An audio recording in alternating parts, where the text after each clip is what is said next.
creating successful board and staff teams. You know, in our work with many of you through the Impact Program, we've seen that this can be a challenge for a number of organizations.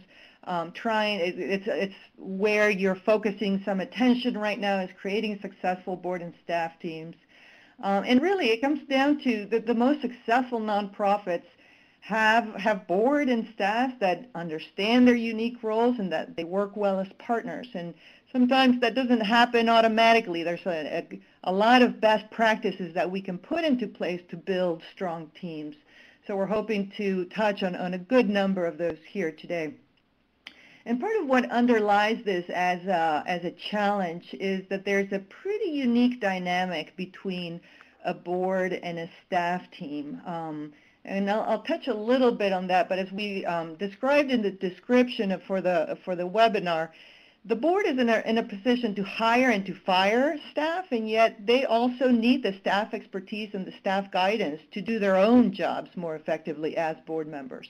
And similarly, staff is accountable to the board, but they need help from the board to do the fundraising, to do the outreach, to guide the organization in a larger scale. So there's a little bit of a mutually accountable to another and needing each other's support. And so that creates an interesting dynamic that sometimes it's a little bit difficult to navigate.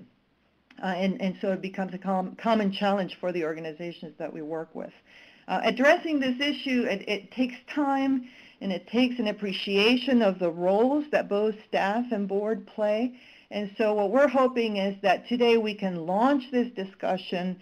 The really good thing is that all of you are part of the Impact Program, and so we have staff time dedicated to helping you work through these issues. Whether or not this is what you're focusing on right now with your Impact Program liaison, whether it's one of the three of us, Paco, Mary Ellen, or myself, or one of our training partners, Alabama River Alliance or Freshwater Future, this is certainly an area where we can work with you on. So, because it does take time. It's a little bit about changing the culture of an organization, and that does not happen overnight. So let's move right along, and sort of to get started, I want to take a step back. Paco, if you would unmute the lines. Take a step back and ask a simple question, which is, why do we have... All guests have been unmuted. Why do we have boards? You know, we're talking about some of the challenges in creating really strong and effective board staff teams. But before we even get into those further, please weigh in. I'd love to hear your thoughts on what are some of the advantages for our staffed organizations that come through having a board. And you can speak up or chat your question in.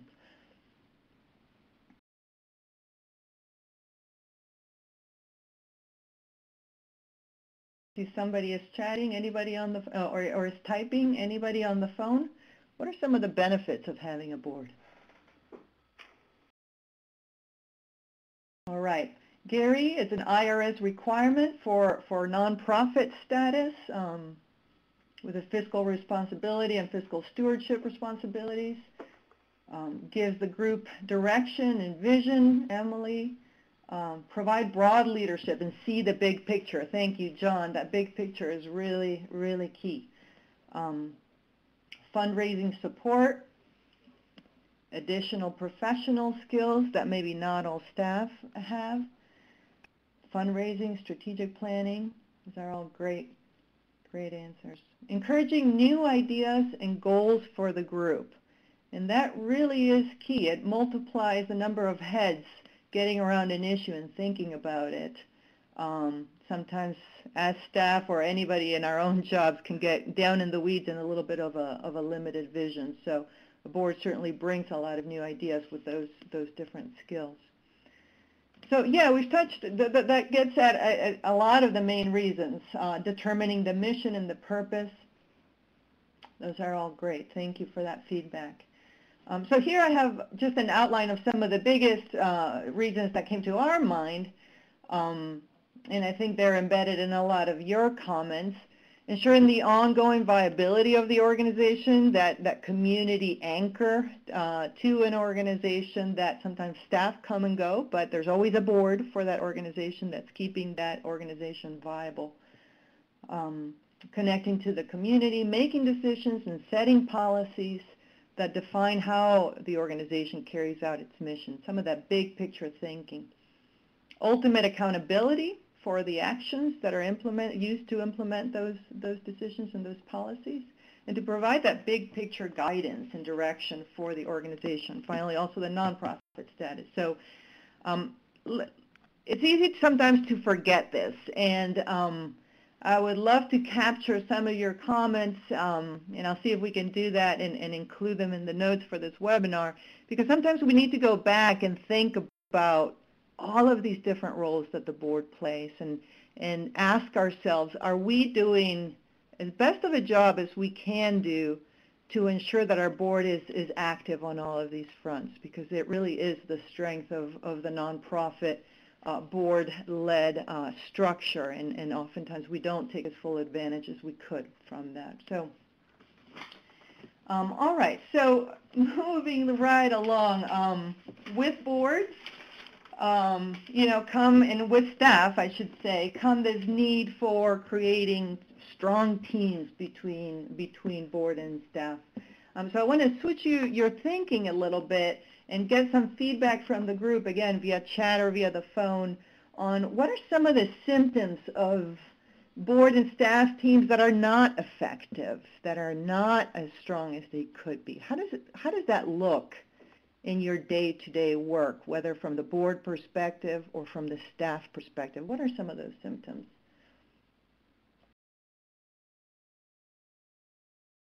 All right, multiple attendees are typing, so clearly you all have run across some of these challenges. Okay. Pet projects are prioritized, whether they're on the part of board or staff. Staff turnover, an unhappy, unhealthy work environment that can create turn to staff turnover. Individual board members, oh, let me see, that one scrolled right past me. Individual board members try to use staff as administrative assistants. Yes. Very challenging. Lack of engagement with one another. Lack of participation by members, or the same people making suggestions or participating. So you have a few voices that sort of carry the show. You get a symptom of disengaged board members, just like you can have staff turnover, unclear roles and responsibilities of board and staff, and this is where, related to that other comment about using staff as assistants, not understanding what the staff role and the board role are, can lead to some of that. No input or new ideas being brought forward.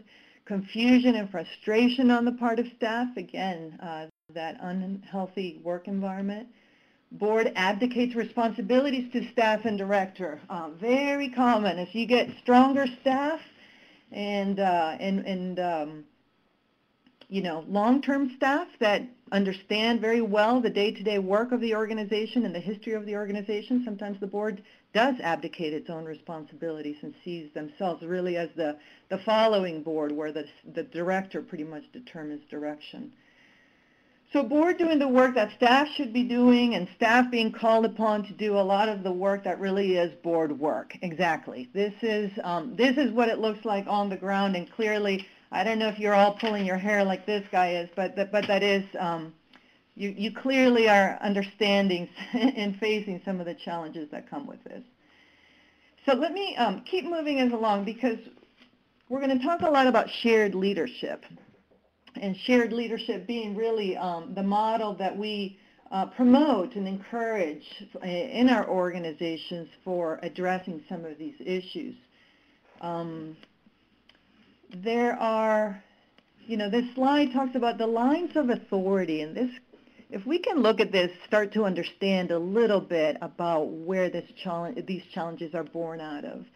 So we have the governance responsibilities and management responsibilities for an organization, and there's different set of players that that really play the role and bear major responsibility for governance and management responsibility. So let me kind of walk us down. At the top level, you've got board chair being the lead for governance responsibilities. And on the management side, you've got the executive director, and they really do create that leadership team for the organization. So you can move down each of the two columns. Under the board chair, the ones who are actually doing the work is not the board itself, it's the committees. So committee chairs, and then you have committee members underneath the committee chairs, both being accountable to those above them and really carrying out the work there. And then if you look under governance, at the very bottom there, you have staff members serving as resources to the board, because oftentimes, most commonly, it's the staff that really has the day-to-day understanding, the expertise on the issues, and so it is difficult for committees, committee chairs, and the whole board to carry out their governance responsibilities without relying on staff to really bring forth some of that understanding of the day-to-day of who are the players, of what are the issues. So staff members are also supporting the management, the governance structure and line of authority. And if we look on the other side, then under management, you've got executive director. And again, this is sort of a model, and it varies depending on how many staff, et cetera. It might be that it's just one staff organization. So you have this model, executive director, staff, if there is staff beyond the one-person ED or coordinator. And then you have unpaid staff and volunteers.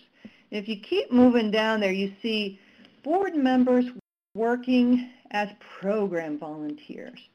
And so it is at these bottom levels where you see the interaction and the uniqueness of this organizational structure.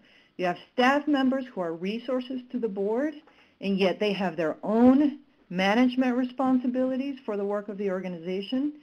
And then you have board members who are oftentimes working as program volunteers. And the fewer staff our organizations have, the more the board members are called on to plan events and do the outreach work, et cetera, et cetera.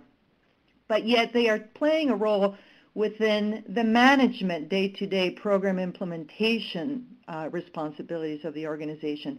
And in that role are answering to the staff. Although if you look on the left side, the board really is,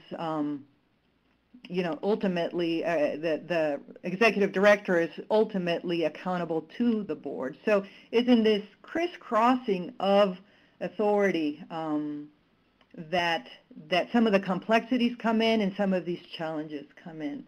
Let me look, there's a question, how do you see community members and organizational members fitting into the shared leadership?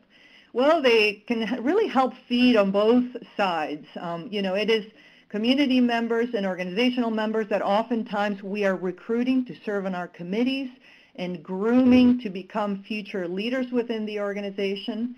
And there are plenty of folks there who are dues-paying members or members of the community who are working as program volunteers and may never move over into the governance side of the organization by joining committees or joining boards. And this is one of the challenges, again, tied in this whole ball of wax, is that oftentimes we get volunteers who are very motivated by doing the work. And we bring them on to join as committee leaders and as board members, but really their motivation is in doing the program work, not necessarily wrapping their heads around the governance issues. And so it takes a shift for a board member to understand when they are a program volunteer and when they are serving the role of board members and carrying out their governance responsibilities. And there are some folks who will be happy to always carry out the program work and may never be recruited on into governance. So that's, to answer your question, John, they really can feed into both sides, both on governance and on volunteer side, in the management side of the organization. Okay, so as we keep thinking about this governance and management dichotomy, here we have a list of the responsibilities that really are embedded within each.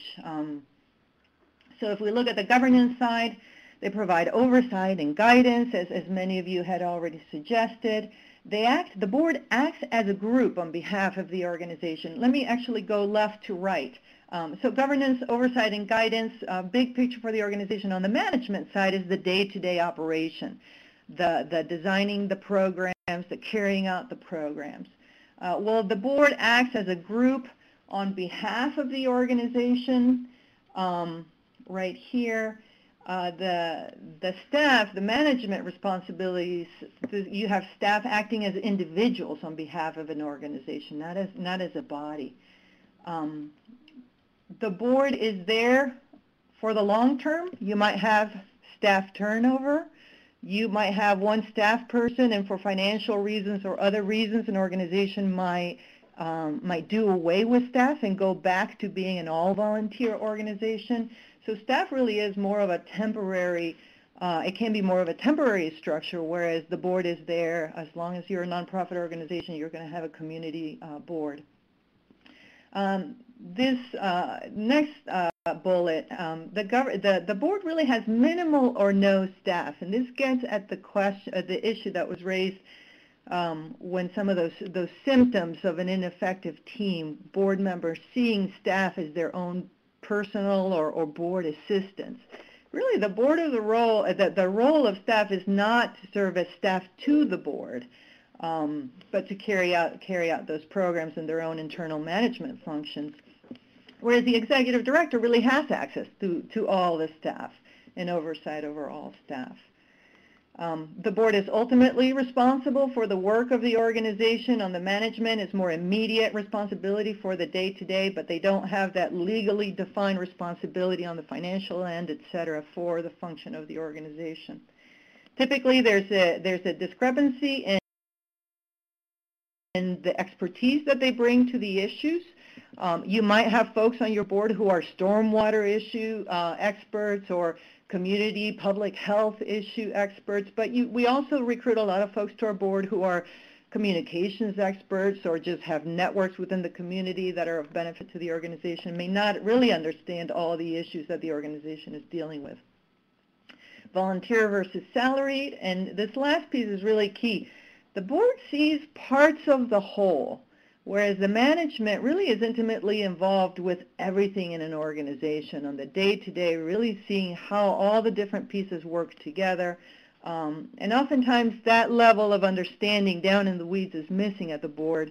And really because they should be focused on the big picture oversight and guidance, making sure the basics are being carried out, that there's enough funds, that they're well managed, enough funds to carry out the program work, well managed, et cetera. So they're focusing on their key pieces where really staff is down there in the weeds, understanding all of the, and very involved in all of the aspects of an organization.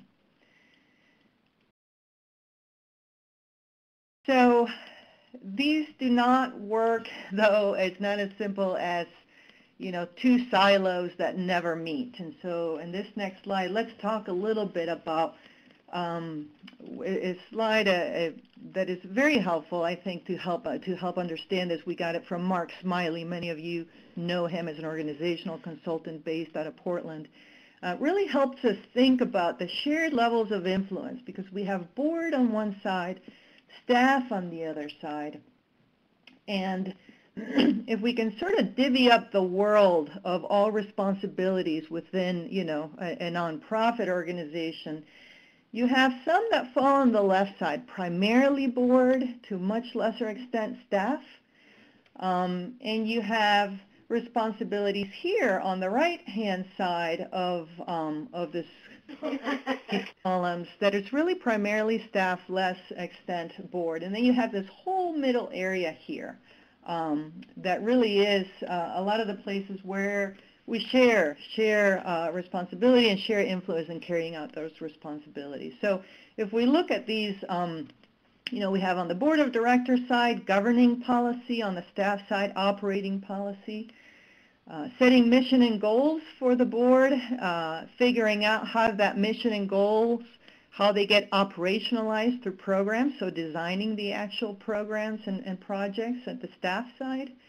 On the fundraising, on the fundraising side, it's all hands on deck, but we do divvy up responsibilities. Soliciting donors, that's where the connections that a board brings to an organization are very, very useful.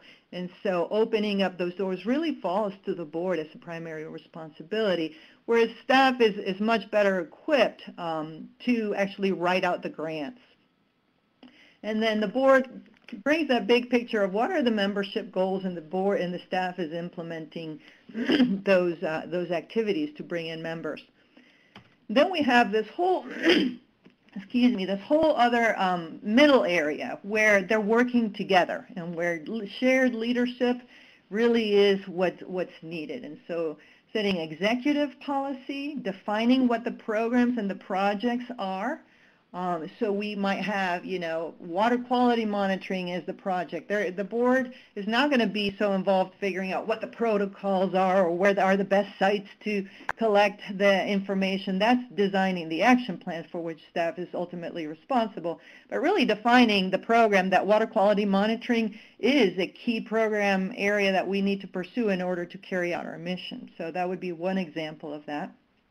Organizing donor campaigns.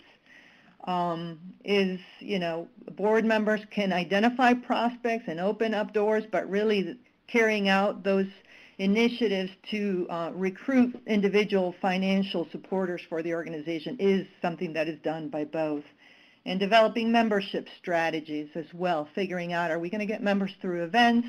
Are we going to have a speaker series to, approach various community groups and ask for memberships, et cetera? Figuring out what those strategies are does take both sets of thinking, both from the board and the staff. And so, again, this is, we're going to open up the line for questions. This is sort of on the abstract side, and we're going to dig right into an exercise after this to help you think about how is it working in your organization. But hopefully you find this helpful to think about, for particular tasks, who really is the bears the primary responsibility for carrying those out, and having a clear sense in an internal conversation within board and staff about who does this fall to, especially in those areas where you're finding is at the source of some of the frustrations, can be really, really useful, because we don't oftentimes articulate these questions of who is ultimately responsible for this. So with that, let me, I see Gary is typing a question. Paco, if you would open up the phone line, I'd love to hear any feedback or any thoughts as you think about these models and how they pertain to your own situation. Any thoughts? All guests have been unmuted. Is any of this, is this line of thinking resonating? Do you think there's potential answers, or are your issues maybe not so directly addressed by thinking about the different roles in the way that we just presented? Gary made a comment, Deanna. Oh, I see. So, some organizations have too much detail in the bylaws and need to develop policy manuals. Process directed by the board, implemented by staff. I would tend to agree with that. I've seen groups that really, I think, for lack of having any other vehicle for outlining how the work gets done, if all they have is bylaws, then these bylaws are constantly getting updated with very specific and detailed instructions for, how committee meetings happen, who calls them, et cetera, et cetera. And it is true, just like we have a board manual, or hopefully most of our organizations do, that we present new board members with to bring them up to speed, they should include some of these policies and procedures and actually write them out. So that could be a helpful tool if you're finding that there are challenges in how you carry out the shared leadership model in your organization, or places where you're either stepping on each other or nobody's picking up that particular responsibility. As you have that conversation about articulating who does it, is to actually put that in writing so it becomes part of the way the organization will function.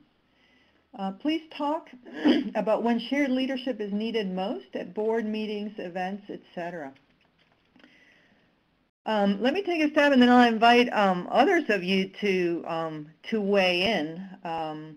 I would say, Adam, that it's not so much a model, an approach that you use in certain places, as much as it's shared leadership is an approach that really needs to be embedded within all the functions of an organization, so that you have, whether it's in fundraising, whether it's in board meetings, whether it's in making sure that committees are active and effective.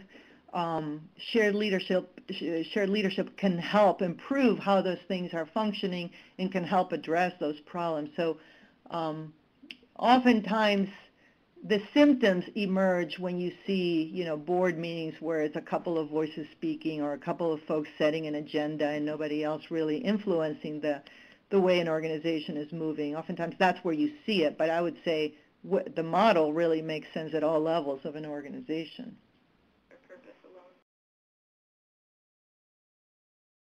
All right, Save the Mommies sounds like they have written policies outside of their bylaws for how they carry out their programs. That's great.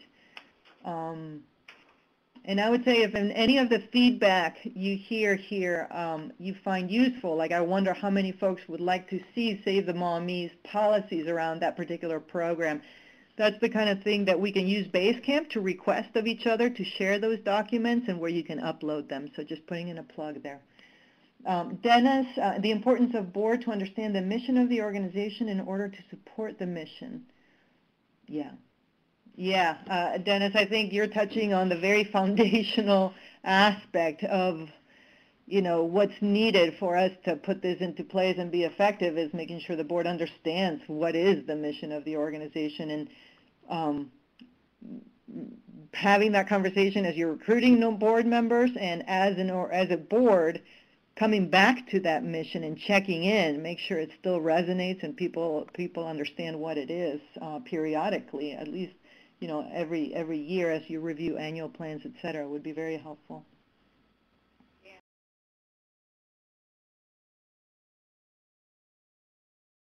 How to repair the board executive director rocky relationship where trust is on the decline or absent.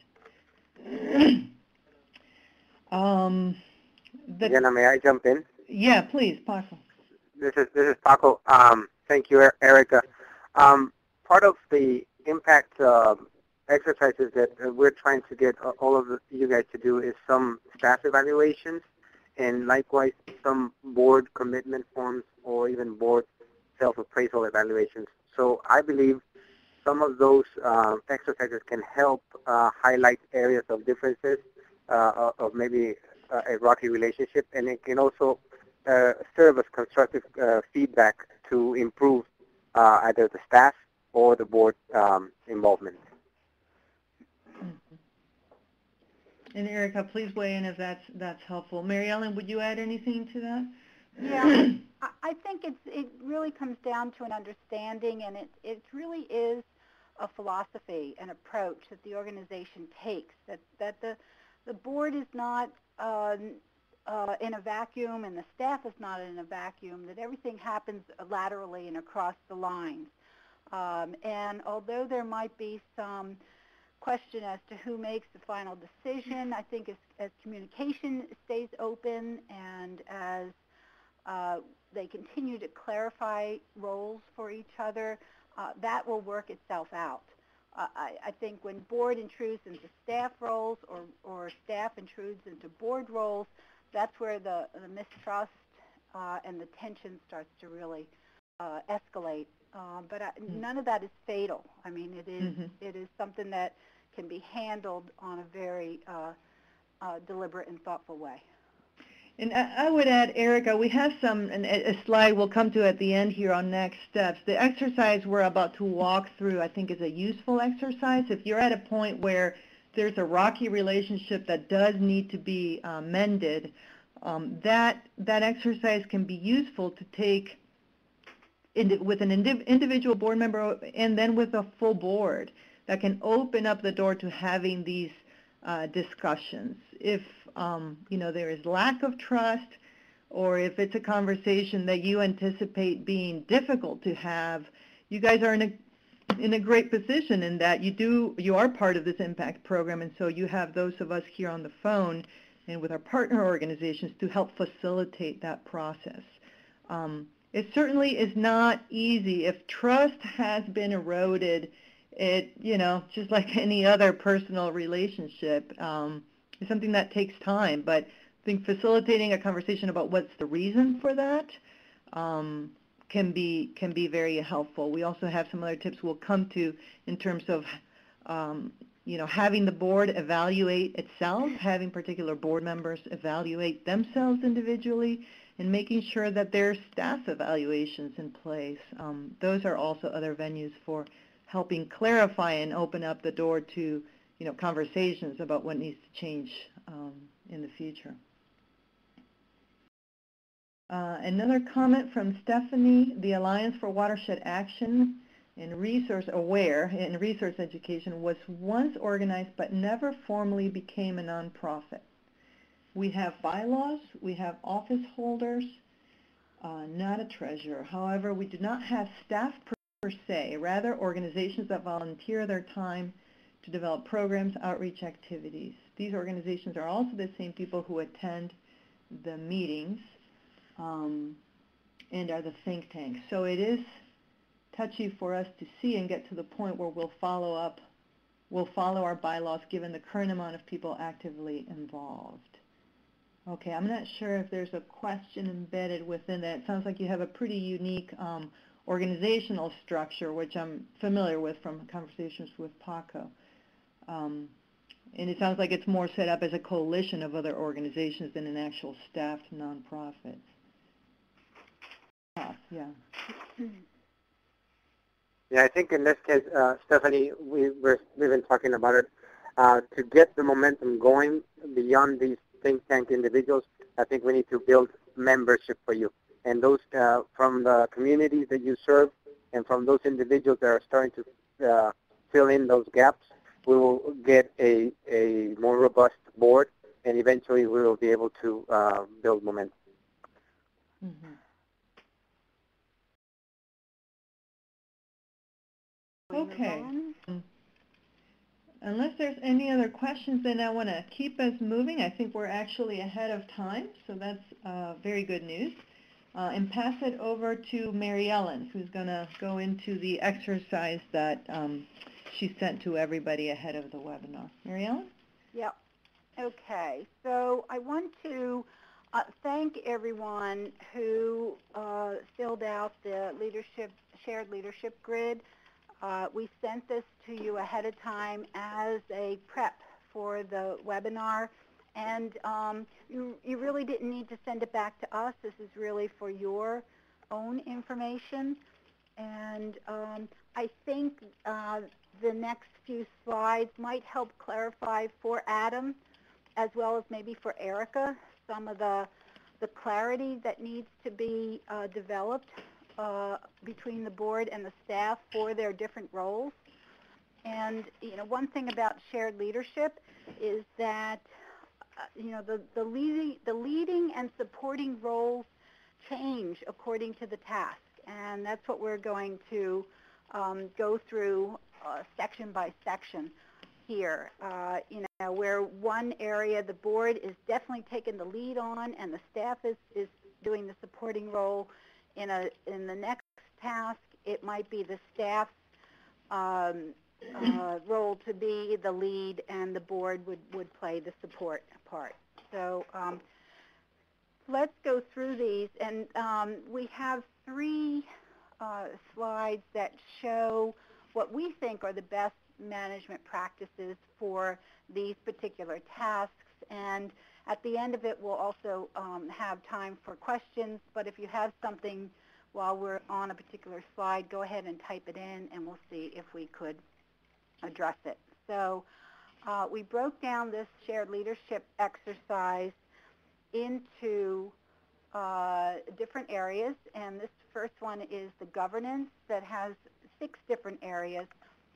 And this shared leadership exercise does not address absolutely every task, but what we did was we tried to take some of the more important or some of the more macro topics of shared leadership and lay them out so we could see where they fall.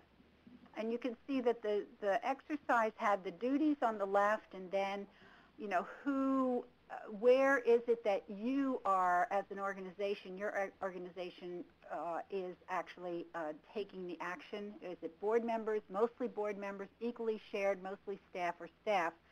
And then the right-hand column is, you know, who is the person or the committee or the body that's taking the lead on it?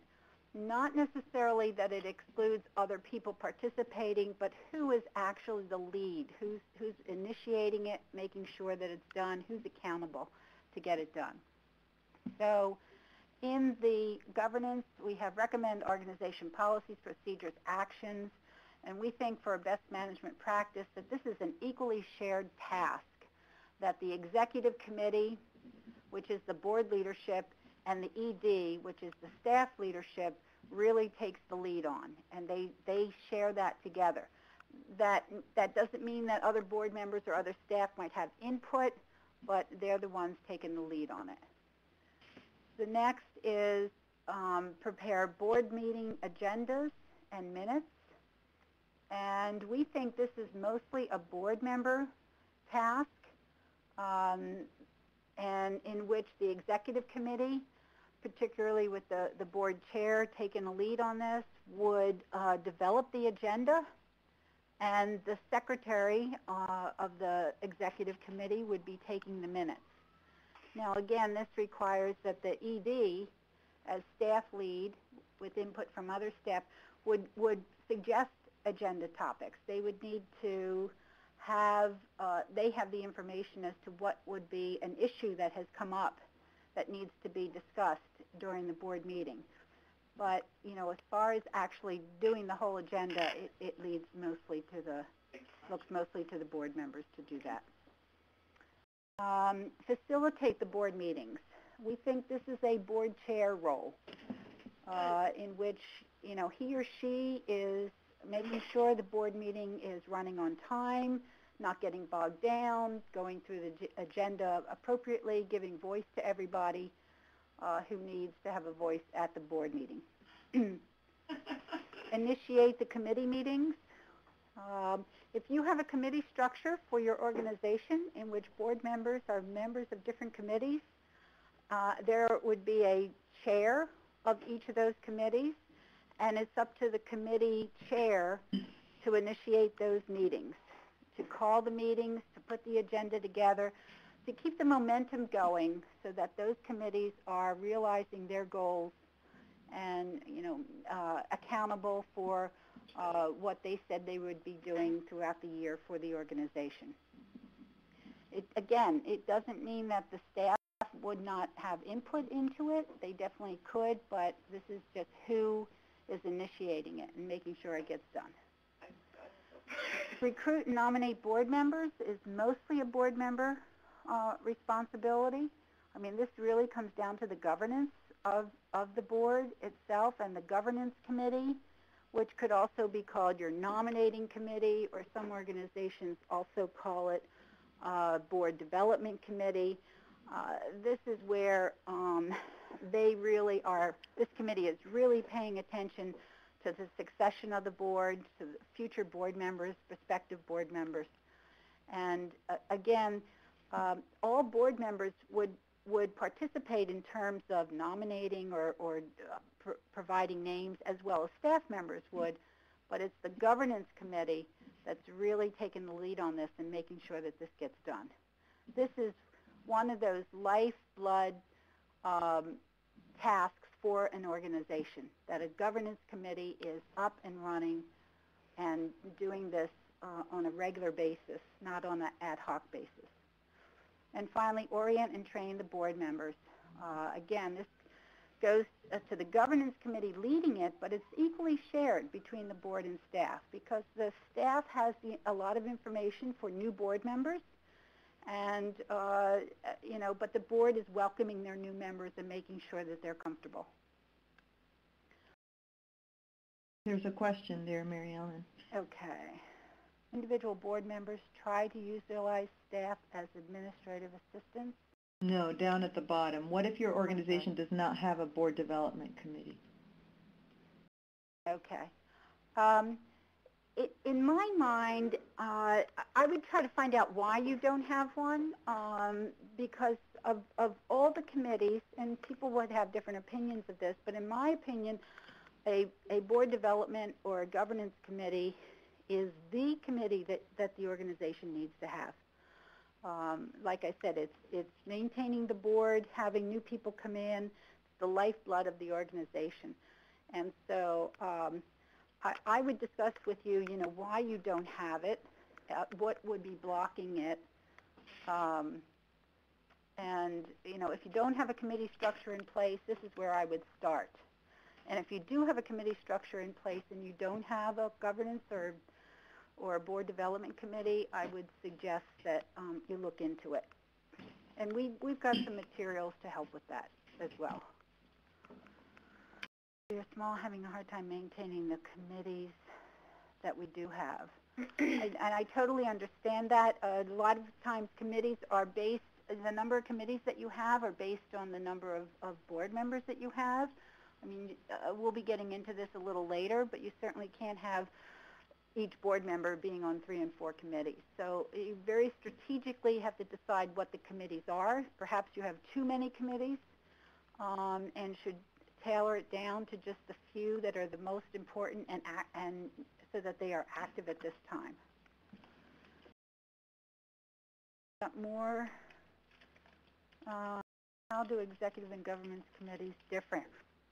They are two different tasks in which the governance is strictly focused on the succession plan, bringing in new board members, orienting new board members, making sure term limits are you abide by the term limits. The executive committee is the committee that the board relies on to do the work in between the times that the board meets. Addressing issues that might come up. Making strategic decisions or bringing strategic issues to the table for discussion for the board. They deal with the macro finance, all the macro issues, and they work in concert with the ED. Now, for organizations that are small, many times the executive committee will take on the governance tasks as well, so that there's not two separate committees, but all wrapped up in one. That's perfectly fine. The executive committee sometimes also could be the finance committee, again, because the organization is small.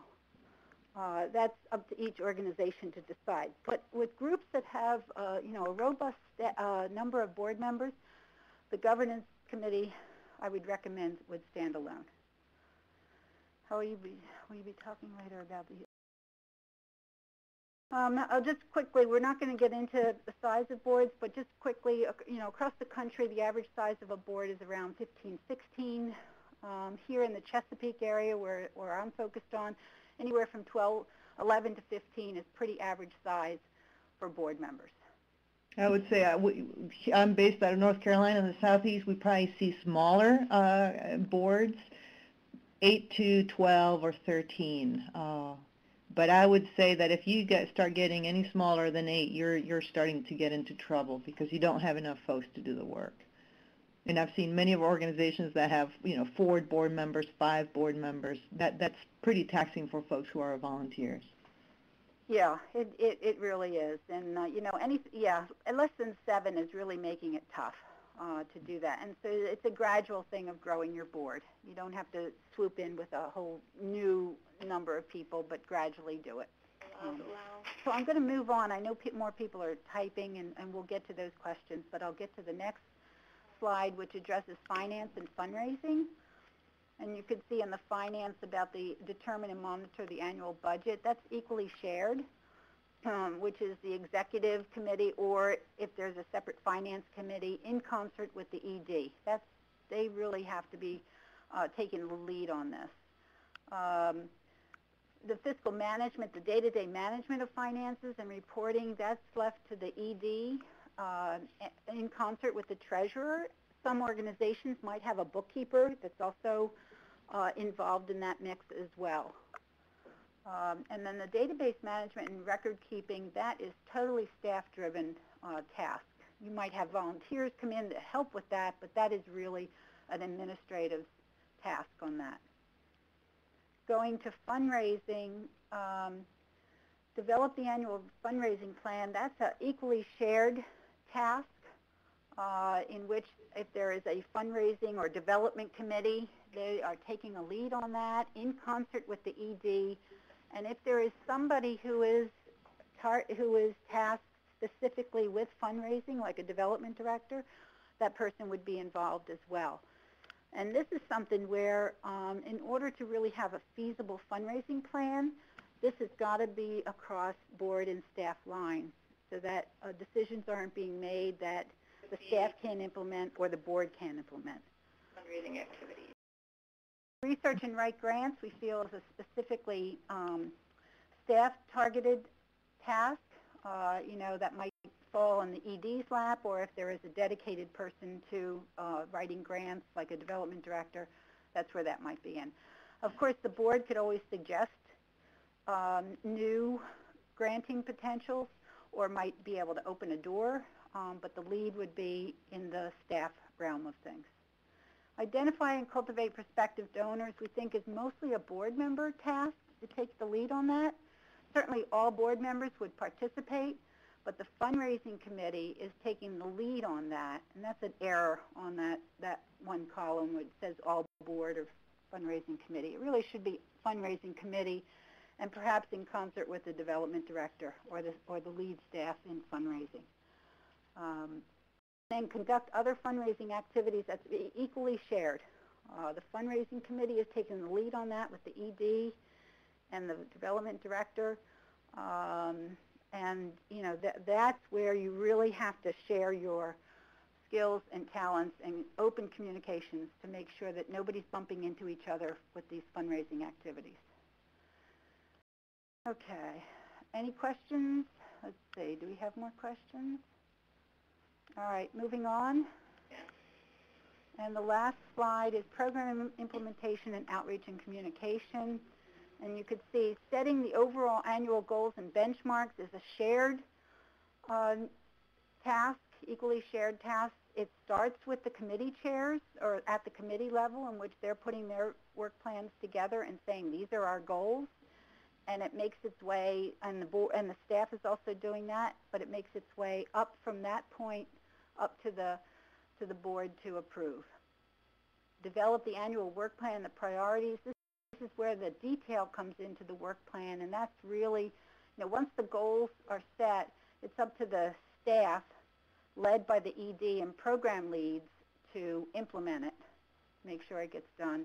Evaluate the progress, same thing, the lead staff and program staff would be doing that. And recruit and coordinate volunteers. If you have a volunteer coordinator who's doing that, or somebody who is tasked with taking care of the volunteers, that is a mostly staff task. And finally, outreach and communications. Represent the organization in public. We see that as equally shared. If it's a programmatic issue in which somebody is talking on behalf of the organization, that might be a program committee or program staff that's out there. If it's an overall general issue about the organization, that might be board leadership taking, out there in the public eye. Conduct outreach activities, that's mostly program staff. And plan and conduct the watershed events like float trips, tours, hikes.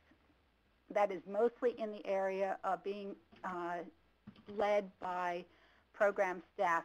And again, it might have input from board members, but the program staff is the lead on that. Okay, will this PowerPoint be available to share with the board? Absolutely, it'll be on that base camp. and available? I would ask, we can share it as a PDF file, which is a smaller file, or as a fully functional PowerPoint if you'd actually want to run through the presentation. So let us know your preference, or we can do both.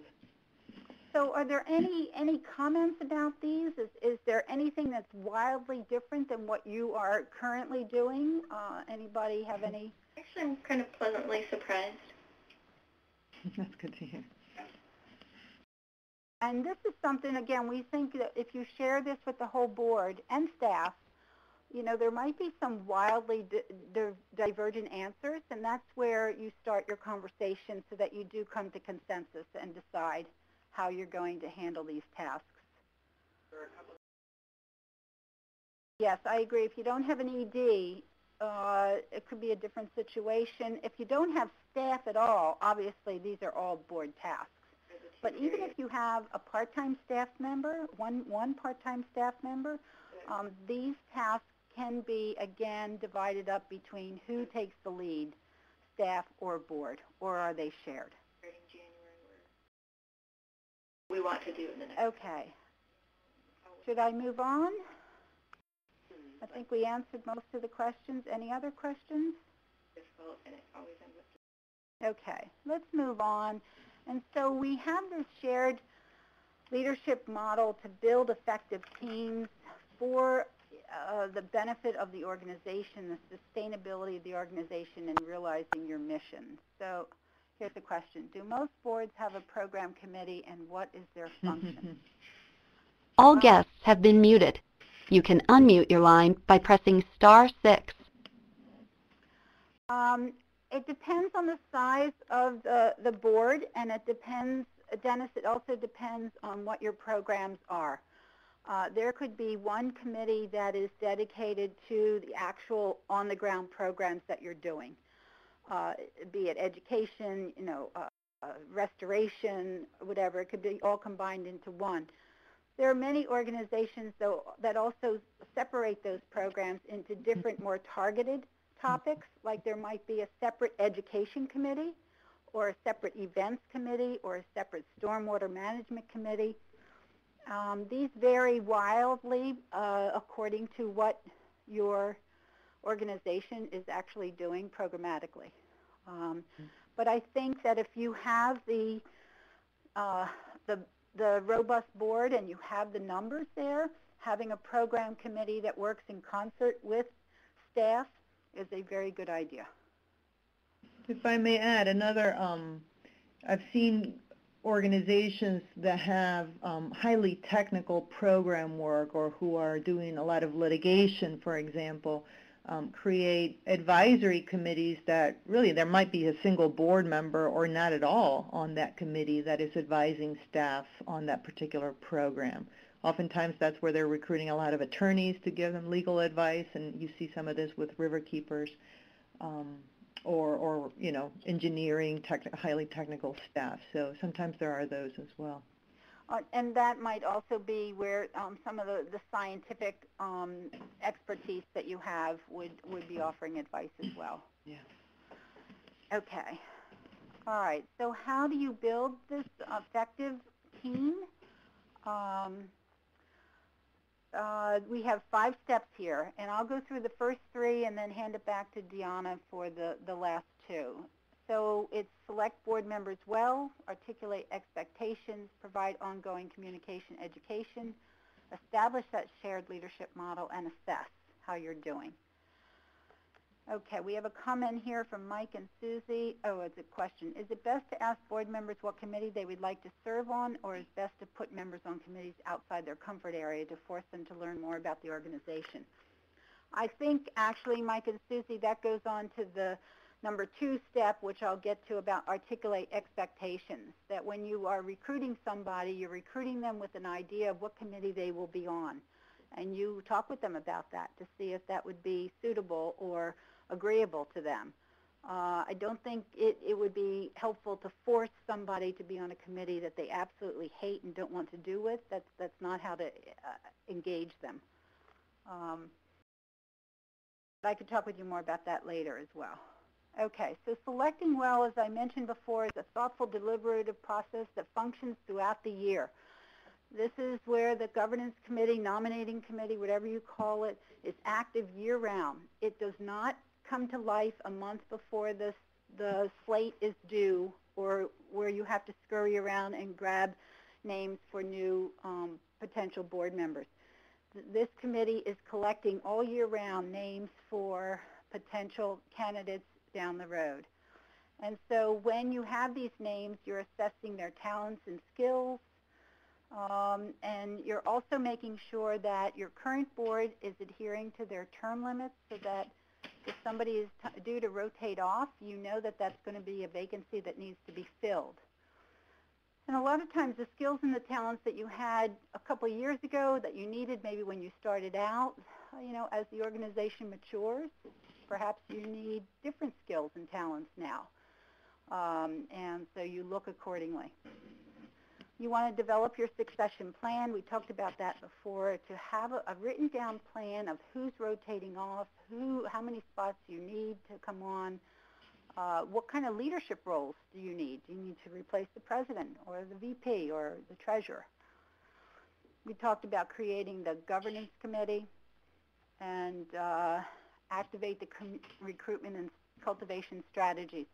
Recruitment and cultivation is what takes up the time all year round. Actually voting on those people is just a very small sliver and not important. It's actually deliberately selecting people and recruiting them and cultivating them so that they understand your organization and truly volunteer knowing what they're getting into. Okay, so we have some tools for you. We have a profile grid for assessing your talents and skills that you need. We have the succession materials, and we also have a document called Questions to Ask Prospective Board Members, which we find very helpful when you are sitting down and talking with a potential board member. Moving on, articulate expectations. You really want to spell it out to a prospective board member and to all current board members, what's expected of them. A lot of times a job description, written job description, helps to lay it out. You want to make sure you're recruiting people with as open policy as possible, that there are no surprises when a board member comes on. And so you want to make sure that you clarify the fundraising responsibilities as well, that all board members participate in implementing the plan, and also all board members are expected to provide a financial donation on an annual basis. And then, describe what full board engagement means. And again, this is clarifying that it's not just coming to one board meeting a month or every other month and feeling like you're satisfying your responsibilities, but it is being on a committee. It is representing the organization out in the public eye. It's keeping the organization in their mind and heart, in between board meetings. The work that you do in between board meetings is really what's important, not the board meeting itself. I'm moving quicker here because I know we're getting short of time. So if you have questions, feel free. So we have some tools for articulating expectations. We'll provide some sample board job descriptions, staff job descriptions, and we'll also have a fundraising commitment form that you could use so that all board members understand that this is an important part of their being on the board.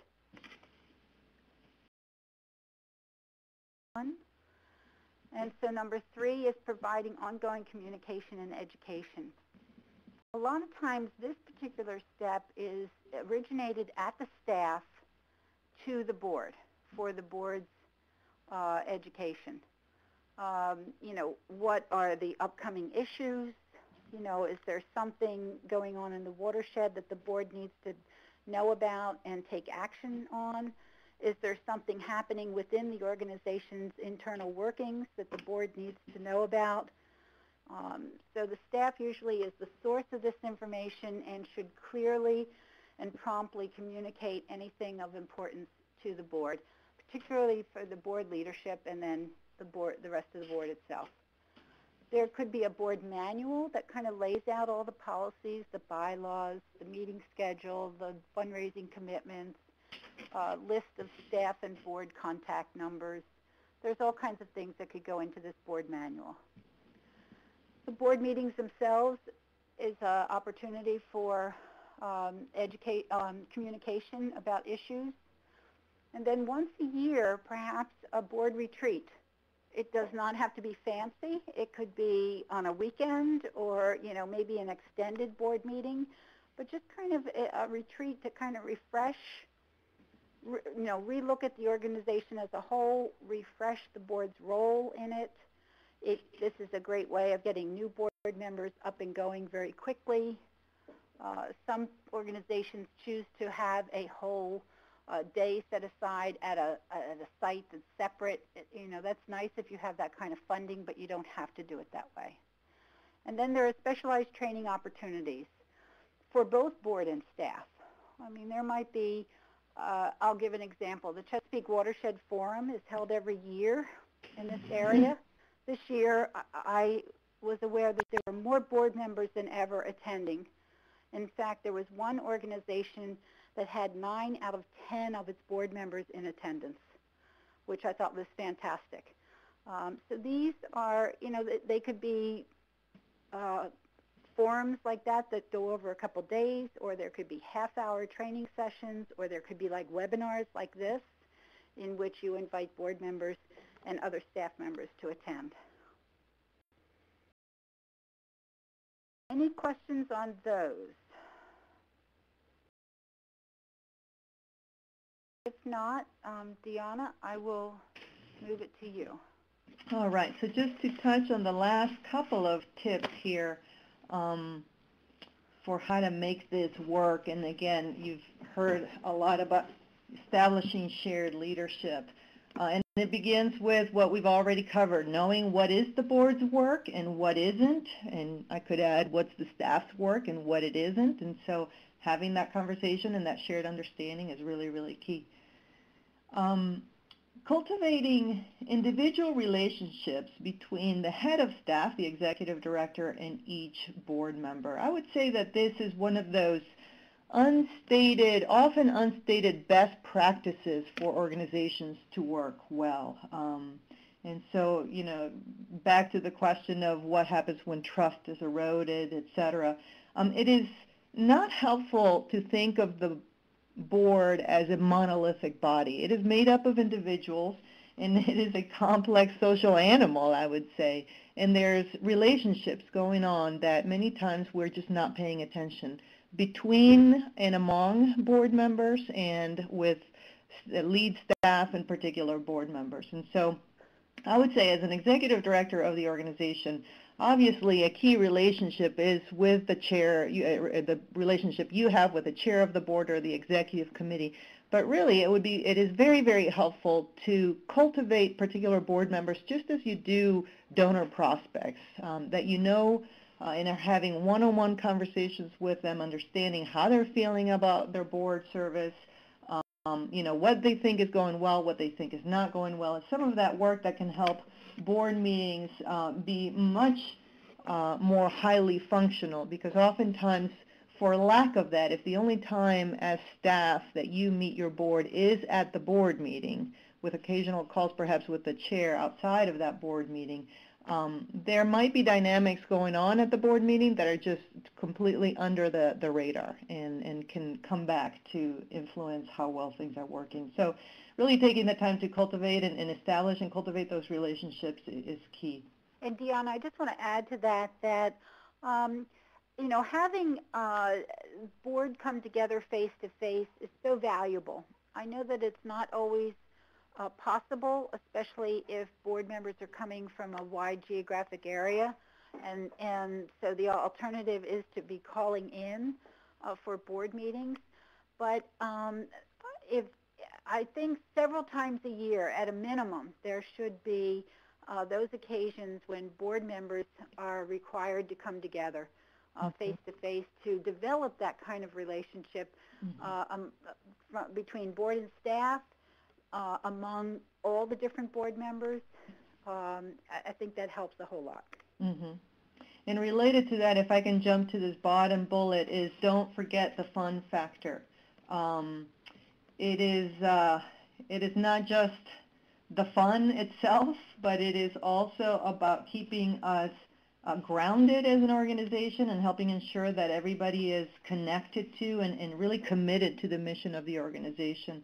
Again, these are social animals. These are personal relationships that we're trying to nurture so that the board can work well as a team and board and staff can work well as a team. So getting them out on the water, getting them to a potluck, those are more important than some of us really realize when we're embedded in the day-to-day work.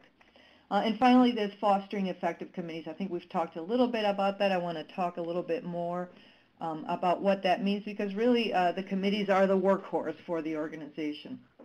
So in terms of best practices, if I may suggest some, starting with form follows function. First decide what it is that needs to be done, and then organize your committees around that work.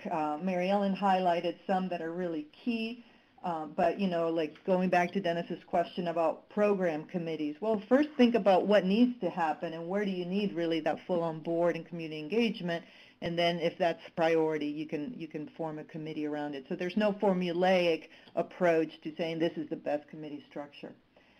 Committees do the work. Boards make decisions, and really one of the common challenges in working with groups is committees that are not working well, and so you end up having very long, arduous board meetings, very inefficient use of each board member's time because every board member has to participate in every piece of the work of the organization, as opposed to allowing committees to do that. A good rule of thumb is for every board member to serve at least on one committee and no more than two. And so if you have a small board, that starts to limit the number of committees that you have, and oftentimes that's exactly what's needed, is trimming back down. My sense is with committees too, a little bit of it is you might need more committees than you can afford to have. I suggest with groups that don't have an effective committee structure to scratch the whole thing out, start over, identify the 2 committees that you really need and get those to work well, nurture those along. And then you build a culture within an organization of really understanding what does a committee do and why is it useful, and then you can build from that. Committee chairs report at a board meeting. This may be done in writing and just touching on the highlights, or many organizations do it verbally. That can become a little bit of a rote exercise. Everybody gives their 2-minute spiel and an hour just went by. So a practice that I've seen groups use pretty effectively is, if they are having quarterly meetings or 6 meetings a year, there's particular meetings where they focus on digging into the work of a particular committee, so that a committee is bringing questions for board to decide on, or they're really getting fully exposed to the work of that committee. It might be finance, it might be a particular program. So that approach helps you sometimes dig in deeper into particular issues rather than these rote reports that you can just go around the table. Assess and reassign, I think that goes to Mike's question, and why the check how you're doing and assess how your board members are doing is helpful. If somebody's in a committee where either because they're meeting on the time of week that doesn't work for them, or because the work is uninteresting, or because they were brought in understanding they had certain expertise and they really don't have it or don't want to lend that to the organization, then nobody should feel that they're stuck in that committee forever. So being fluid and taking time annually to look at committee assignments, figure out who else is needed on these committees. Sometimes it's simply gaps in expertise that they need to recruit for. That can be very helpful. And back to Mary Ellen's point, recruiting for the board with an eye toward committees. So really understanding who, if the committee is doing the work, what is the work that it is going to be doing, clarifying and clearly articulating what that is, and who do you need on board to get that work done, so that's where you start doing a board recruitment and a committee recruitment process to fill those. I see a couple of folks are typing. I'm going to go ahead and jump to the next slide while I wait to see that text. Just a last slide here on committees. What they need is clear authority from the board. Committees need to understand when we say the committees are doing the work and decisions are being made by the board, where's the line between those two things? And sometimes it's hard to articulate where that line is between doing the work and making the decisions. That's why I see it as a cultural aspect of an organization, where get those two committees working well so everybody understands sort of what is the different role between committees and board before developing the committee structure further. But having an understanding from the board of what is their authority, can they plan an event without getting board approval, or is that a decision that the board needs to make? And also the accountability question. When a new idea gets thrown out, some of these pet projects, I think that is the terminology that came out earlier, on a board meeting, if it is going to be followed through, what committee is it going to land on? And if it is an organizational decision to pursue that project, that committee needs to be accountable to the rest of the board for carrying out that work. Goals and work plans, and I think this is tied to the question of Emily, does River Network have resources, tools for helping define, establish a programmatic committee? We have a number of them for committees across the board. Emily, let me check to see if we've got anything specific to program committees or examples of those. I think we might, and if not, we can always post something to our listserv and see if the groups, our partner groups out there, have some. And again, Emily, that would really depend on what your programs are, and how many committees you think you would need to implement the work. So having clear goals and work plans, this is what the committee will accomplish this year, is really key. If I hear about a committee that hasn't met in 3 months, my next question is, do they know what their work is supposed to be? Because if they're just having discussions generally about a topic and doing that time after time without necessarily having clarity on what they're supposed to be carrying out, then oftentimes that's why they stop meeting. Able chairs that are calling the meetings, so that's not a role that lands on staff. That should not be staff calling committee meetings. Able chairs that are always thinking about recruiting folks for the committee. Who is the membership? Are they grooming new folks to be leads of those committees? Are there particular areas of expertise that are missing? And that ensure that there's a work plan in place. And so one thing we didn't put in here, but maybe it's related to this active members, is a best practice is not to limit, most of your committees should not be limited in their membership to simply the board. Committees are the best tool out there for creating future leaders from your organization, from the larger pool of organizational members or community members, so that it's a lot easier to ask somebody to serve on a committee than to serve on a board. And so the chair should always be thinking about what that recruitment looks like, who would be a good person to bring on to that particular committee. And it's also sort of a sandbox where you can test out new board members and see if they, would work well within the team, understand the mission, are accountable for what they say they're going to do, before inviting somebody to join the board full on.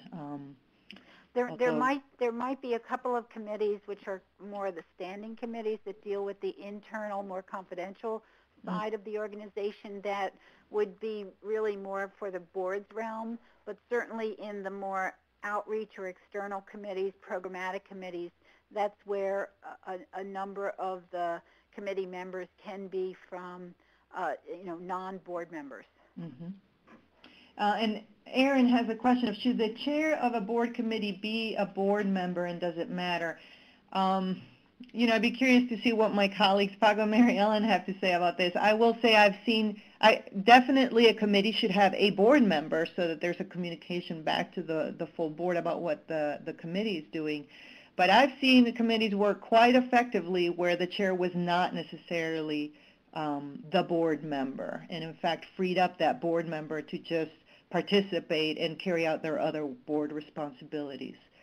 And I would add to that, if it's a brand new committee that you're starting out with, I think I would have a board member lead it, yeah. but with the eye that you would be growing leadership within the committee, that somebody else could take the reins. Yeah. And again, this really speaks to the external, more programmatic committees, that they could be populated and led by non-board members.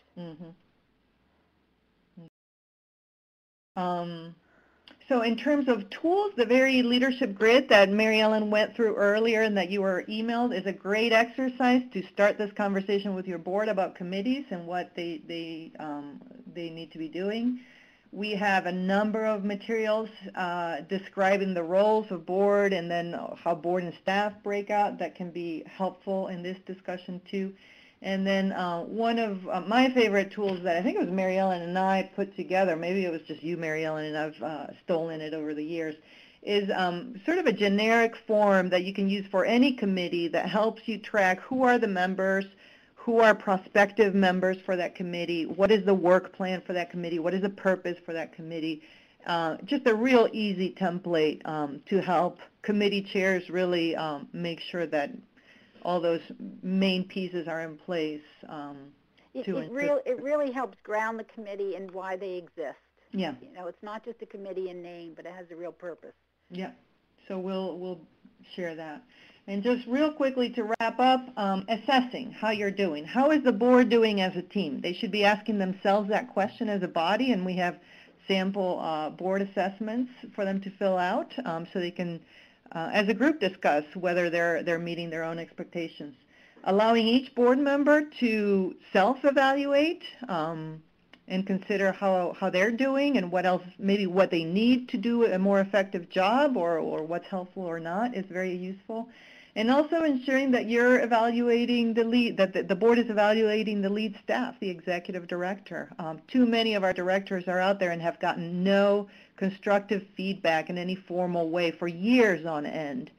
And I know that many of them are desperate to get that kind of performance evaluation. So that can help identify places where things can be improved in a way like nothing else can. And we have a number of tools to help with that, including an entire River Voices issue dedicated to personnel, including evaluations, et cetera.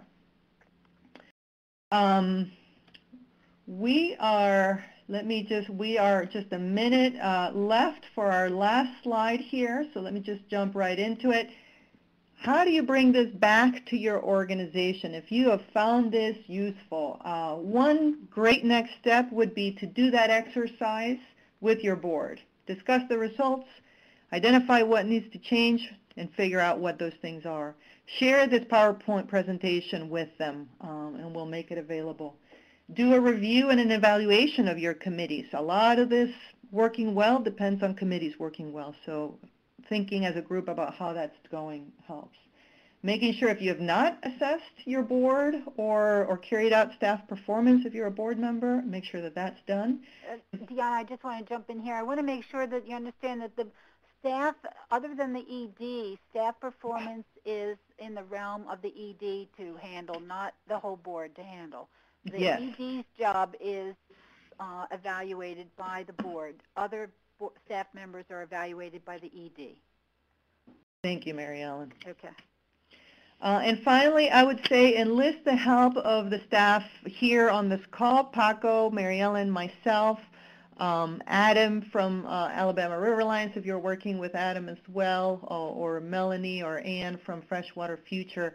All of these, whether it's facilitating those challenging conversations about how to split the work, whether it's implementing any of the tools that we make available, that's something that we can work with you on, or any particular questions that came up and we did not get to answer. Please, we are here, and you are in better position than most groups that don't have sort of a carte blanche of consulting assistance like you all do. So that is it. Here is our information. We are, I think you see in the chat box already, the evaluation link is right there. Please give us some feedback. It would be extremely helpful for us. and think about any other topics that might be useful for us to do webinars or facilitate calls around. And just the last plug, all of the materials, I'm going to upload them immediately to Basecamp, so give me a call, Deanna, there, if you need to get in the system and navigate it so you can find all those files. On behalf of our team, just thank you so much and keep up the great work.